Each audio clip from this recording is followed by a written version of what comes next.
Davy. Awesome. Welcome to Davy's Awesome Movies, where I review the styles of movies I love, the alternative B-rated cult-style flicks. And cult flicks usually end up having sequels.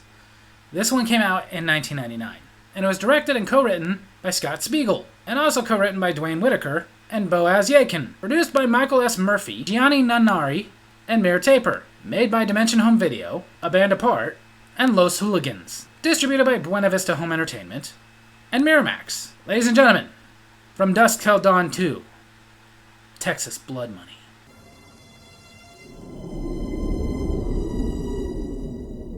The movie opens with characters Pam and Barry, played by Tiffany Amber Thiessen, and legendary Bruce Campbell. I remember seeing this and going like, whoa, this is a Bruce Campbell movie? Awesome. And with her there too, it was like, wow, I'm getting Ash and Kelly.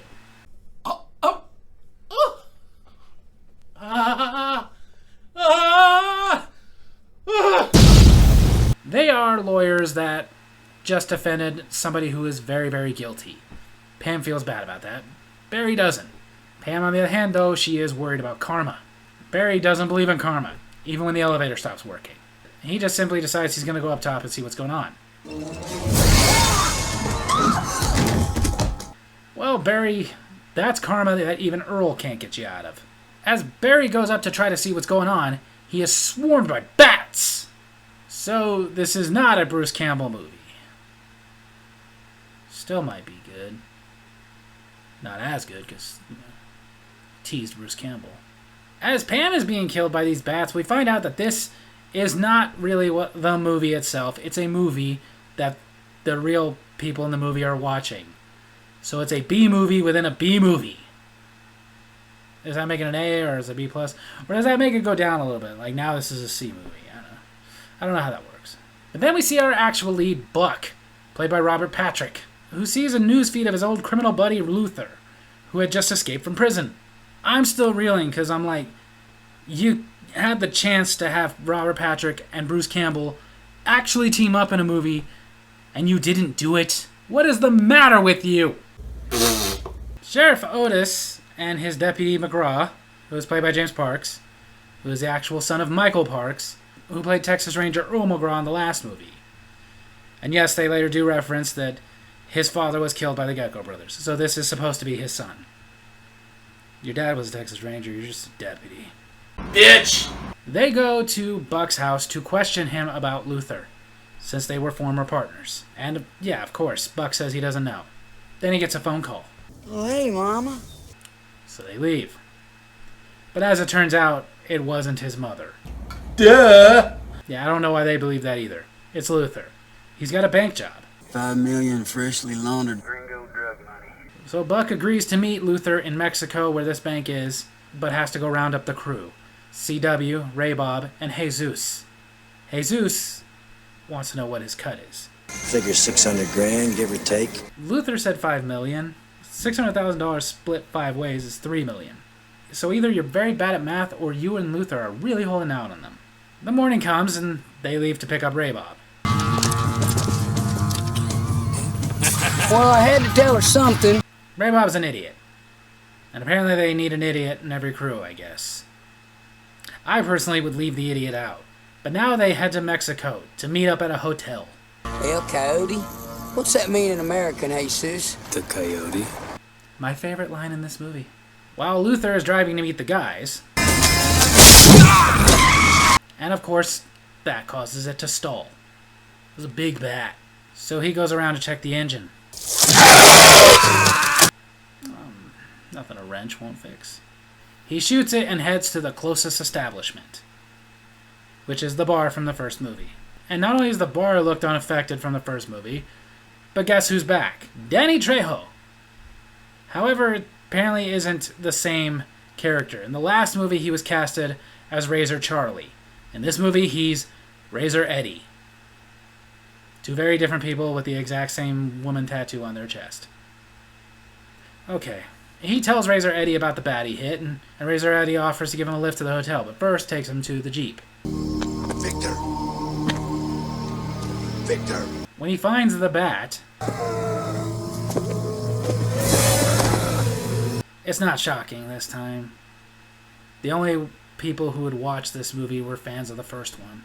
He tries to take off in Razor Eddie's truck, but Victor catches up to him. Back to the hotel, Jesus goes to a worker at the hotel. That kind of worker. And when he's done, he decides to take a little nap, and she goes to take a shower. I can't really show any of this, but while she's showering, a bat attacks her, and, well, I mean, it's her fault. You should know by now, you don't shower in horror movies. Duh! Luther is now a vampire and goes to attack Jesus, who finds a Bible with a cross on it so that he can keep Luther away and get safe. Crap. You should have tipped her. But he smashes a mirror. Well, that's great, but you still got 7 years bad luck. Luther is still there, so he dives out the bathroom window.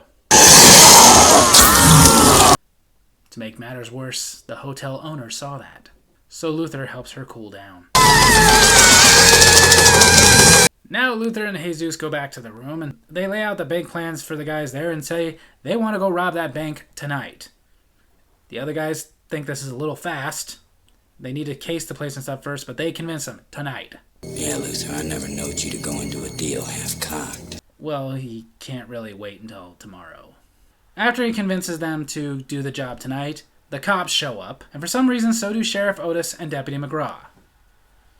Even though he's a sheriff in a county in Texas, so he would have absolutely no jurisdiction there. It wouldn't matter if this is his case. Now to the bank.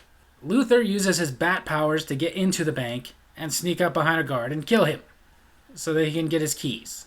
But he makes sure not to bite him, because then he'd have to split this 6 ways. When they get in, Buck has a question. What'd you have to kill the guard for? I don't know, what'd you have to kill the foster parents for?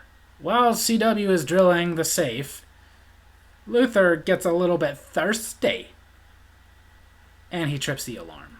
The police show up, so Buck goes in to tell them they need to get out of there, now. We're about to be millionaires. More like 100,000 heirs. Do none of you know math? Buck and Ray Bob say screw this, they're leaving, but they can't. They're surrounded by cops, so they have to go back inside. Sheriff Otis shows up and tries to negotiate with Buck, but Jesus doesn't want to negotiate. He feels like everything is fine. As this is going on, Luther and CW are in the safe, and they throw a tear gas bomb down there. So Luther goes to get them off their backs. The way he kills the second cop is a little shocking. Over to Buck, he notices that Jesus has no reflection off the computer monitor screen. So he's figured out what's going on. And good. Because usually in these movies, they take 30 minutes of having to be convinced that it is a vampire. So Buck goes into the vault to get Ray Bob and get them out of there. However, as he's doing this... Yeah, it'd be a jump scare if we didn't all see that coming. As the cops are shooting in the tear gas, Buck gets 2 sticks, puts them together as a cross so he can get out of there, but he's also being gassed, so he really needs to get out of there. Well, there you go. Buck tries to warn them of what's going on, but they're not listening to him. They're ignoring his heads up. Try ignoring that one. However, what saves them is the sun starts coming out. But of course, they apparently had an eclipse coming right after the sun came out in the morning. Of all the frickin' luck. So out comes the vampires, guns a-blazing. I didn't really know vampires used guns, but heck, whatever gets this movie going. I mean, I didn't know they robbed banks either, so. But then the unthinkable happens. In a movie with guns, they actually run out of bullets. But they're still vampires, so they just go around killing, as vampires would. Even though it's unnecessary, I mean. I'm just saying, this is Mexico, those are Mexican police. You could have just bribed them. Duh! With all the Mexican police dead, Otis, Buck, and McGraw decide to make a standoff, sharpening their batons and using that to make crosses with their shotguns. I mean, It was Buck's idea. I don't know how effective it is, but it's pretty cool. But amongst all these officers, only one got bit. And she is attacking Buck. Whoa. Apparently in Mexico, the wrong pipe goes down you. Deputy McGraw is holding a couple of them off with his own cross.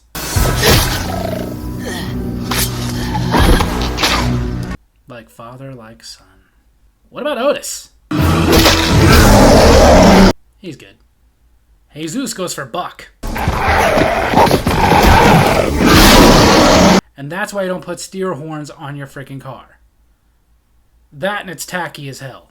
Luther is going after Otis. The vampire doesn't have nards. Buck helps. Otis! And what would your fellow criminals say to you right now? Luther and Ray Bob fight him off and decide to get in the car and leave before the sunlight comes out.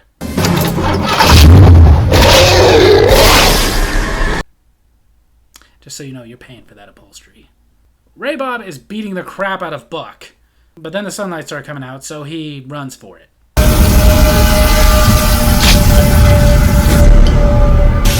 Did those glasses really help, or just the fact that he continued to beat on you while the sun was coming out like an idiot? Now Buck and Otis are alive and having a little chit-chat.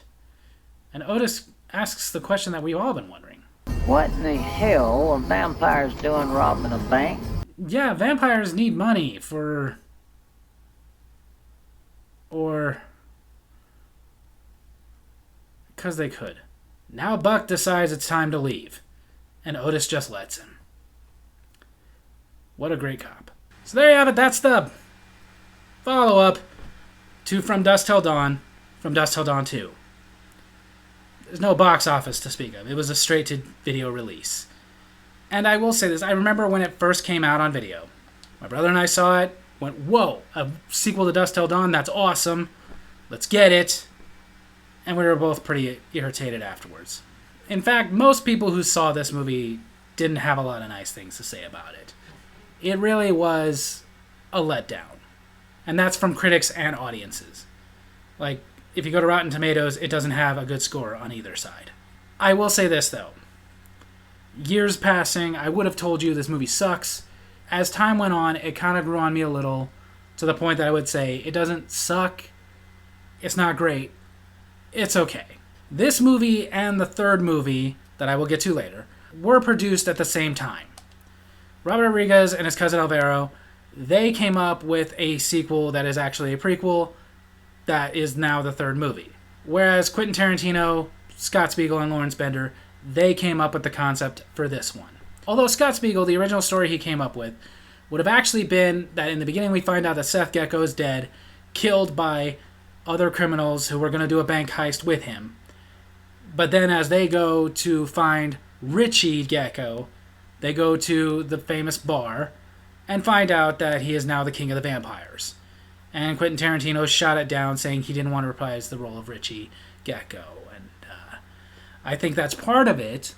I think the other part would have been that would have made no friggin' sense. Richie Gecko died in the first one, and not in a way that can come back. He was turned into a vampire, then stabbed in the heart, and disintegrated. There's no coming back from that. Then again, for years, my brother and I remember wondering, like, how is Danny Trejo back? Or is this supposed to be a prequel? For the longest time, that's what we had determined. This must be predating that movie. But no, we later did realize, even though they never say Razor Eddie or Razor Charlie's name in either movie, we found out, oh, they're supposed to be two different guys. Even though they look exactly alike. And for some reason got the exact same tattoos and everything before they got turned into vampires. But that you could kind of dismiss. The Richie Gecko coming back, no. There's just no way. So they went back to the drawing board and they came up with this. A standalone movie that really is only connected to the first one because of the vampires. In this one, it did seem a little bit like they were trying to do the same effect of the first movie, where they were trying to make you think that this was a movie about something different, and then, whoa, it's a vampire movie. Except the problem with that is, this didn't come out in theaters, and ultimately, it wasn't very likely that you were going to see this random movie and rent it, even though you'd never seen From Dusk Till Dawn. It was really a movie that you were only going to see because you liked From Dusk Till Dawn. So I appreciate the effort, but it was for nothing. As far as recommending this movie goes, I can't really say I recommend it. I just think it's okay. If you want to check it out to say you've seen all the From Dusk Till Dawn movies, then check it out. But I will say don't compare it to the first one, because it's not nearly as good. But if you can keep from comparing the two, then you can enjoy this one. So there you have it. That's my movie review this week. Hope you guys enjoyed it. If you did, make sure to hit like, hit subscribe, hit the little bell so you get notifications for when I post new videos, and leave a comment I can respond to in my next comment corner. Tell me what you thought of From Dusk Till Dawn 2, Texas Blood Money. Tell me which of the From Dusk Till Dawn movies was your favorite. And I seriously doubt it's going to be this one. Love you guys.